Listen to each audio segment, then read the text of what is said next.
2025 में 2010 वाली रिजल्ट को रिपीट करने की बात की जा रही है।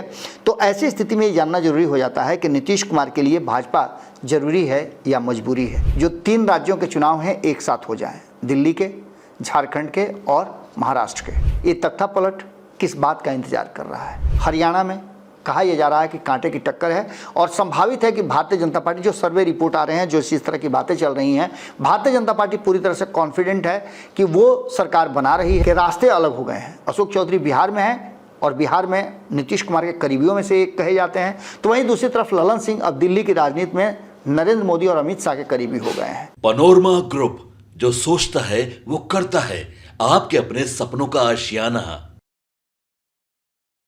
नमस्कार, बहुत बहुत स्वागत करते हैं आपका। भीतर की बात लेकर के आपके सामने एक बार फिर से हाजिर हैं और भीतर की बात में जो बिहार और देश की राजनीति में वर्तमान परिस्थिति बनी है और इस परिस्थिति का असर जो अन्य कई राज्यों में, बिहार सहित चुनाव होने वाले हैं 2025 के नवंबर तक, उन सभी राज्यों में जो वर्तमान परिस्थितियां बनी हैं और जिन राज्यों में चुनाव चल रहे हैं उनकी अगर बात करें तो भारतीय जनता पार्टी के लिए कांटे की टक्कर है और भारतीय जनता पार्टी की प्रतिष्ठा भी दांव पर फंसी हुई है।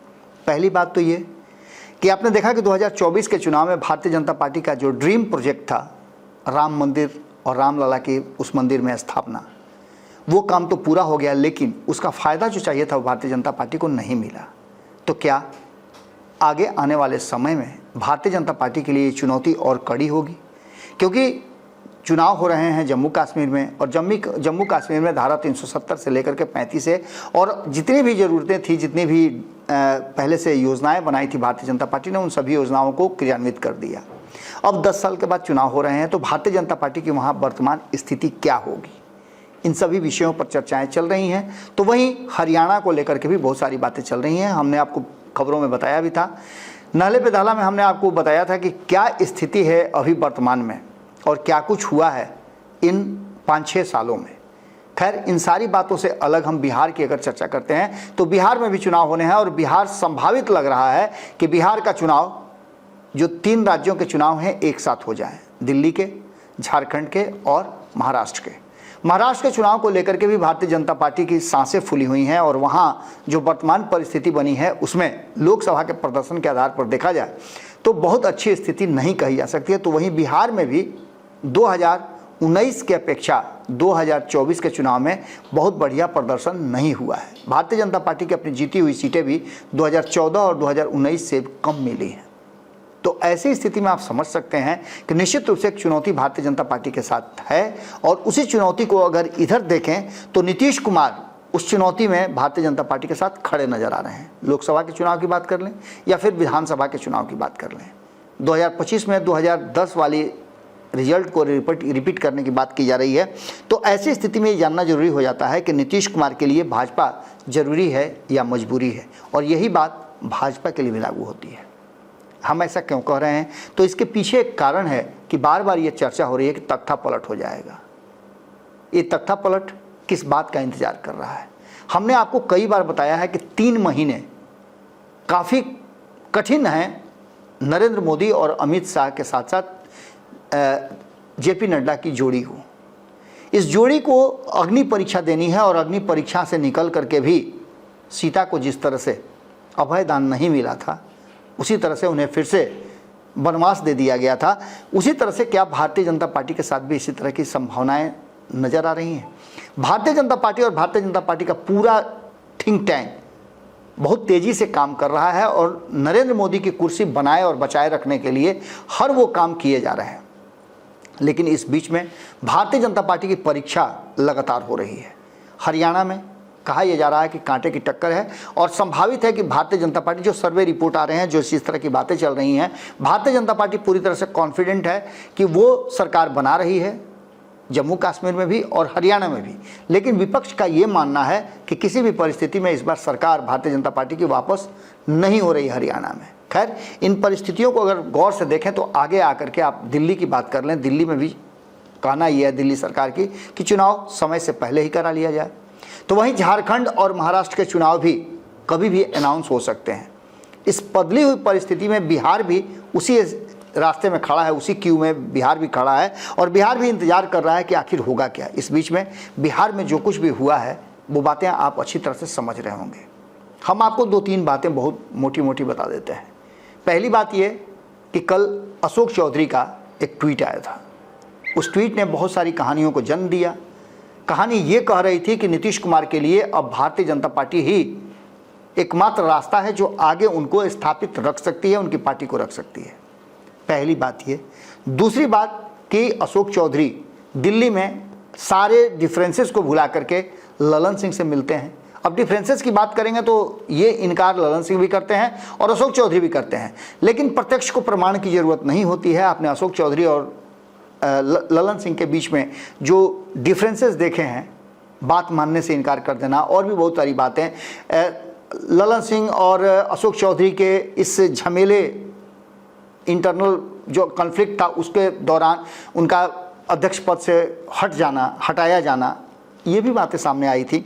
लेकिन अब एक दूसरे का अभिवादन कर रहे हैं क्योंकि दोनों के रास्ते अलग हो गए हैं। अशोक चौधरी बिहार में हैं और बिहार में नीतीश कुमार के करीबियों में से एक कहे जाते हैं, तो वहीं दूसरी तरफ ललन सिंह अब दिल्ली की राजनीति में नरेंद्र मोदी और अमित शाह के करीबी हो गए हैं। ऐसी परिस्थिति में लगातार अशोक चौधरी का दिल्ली जाना, कभी ओम बिरला से मिलना, कभी रामनाथ कोविंद से मिलना, कभी प्रधानमंत्री नरेंद्र मोदी से मिलना, और उनके साथ साथ अब तो उनकी बेटी भी सांसद बन गई हैं और दिल्ली में लगातार वो प्रवास कर रही हैं। ये सभी बातें एक तरफ हैं। वहीं दूसरी तरफ आपको बता दें कि नीतीश कुमार ने इस ट्वीट के बाद, जो अशोक चौधरी ने ट्वीट किया, उसके बाद जो बिहार की राजनीति में तापमान बढ़ा वो आप अच्छी तरह से जानते हैं। उस तापमान के बढ़ने और घटने से क्या असर पड़ता है वो तो अलग बात है, क्योंकि नीतीश कुमार और अशोक चौधरी के रिश्ते के बारे में कहा जाता है कि बहुत ही मजबूत है, ये कटहर के लाशा की तरह है जो कभी साथ नहीं छोड़ेगा।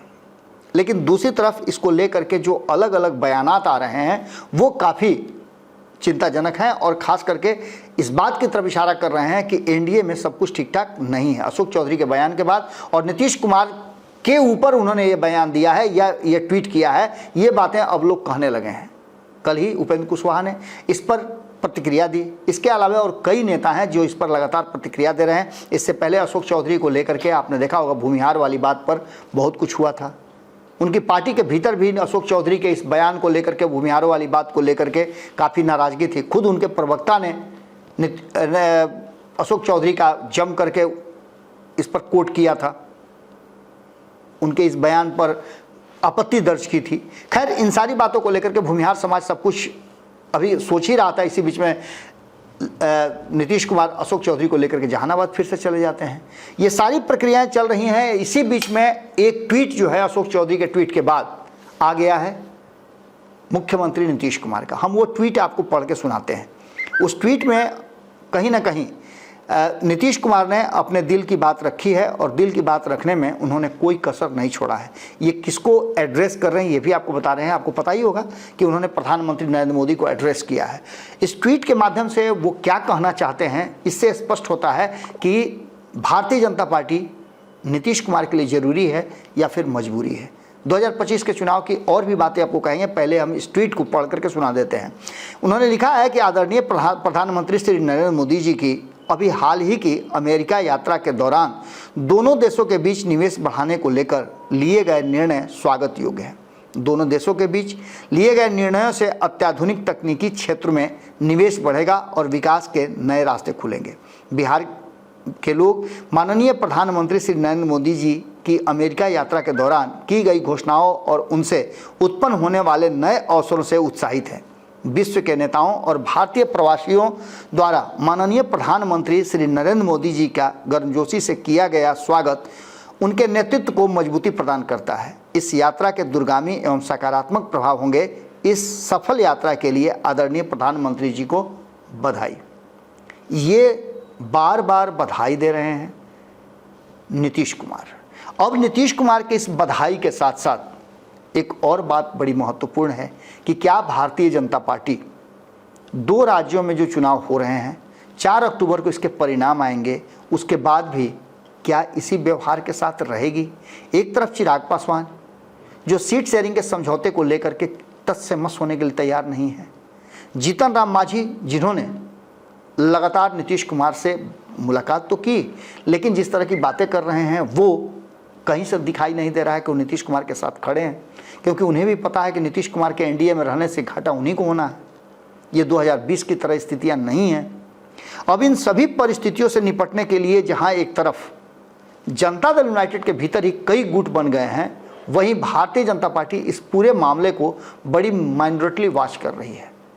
माइक्रो लेवल पे काम हो रहे हैं और इस पूरी कहानी में हमने आपको बताया कि काफ़ी दिनों के बाद हम आपके सामने भीतर की बात लेकर के आए हैं, और ये भीतर की बात तब आई है जब भारतीय जनता पार्टी के कई नेताओं से हमारी बातचीत हुई है।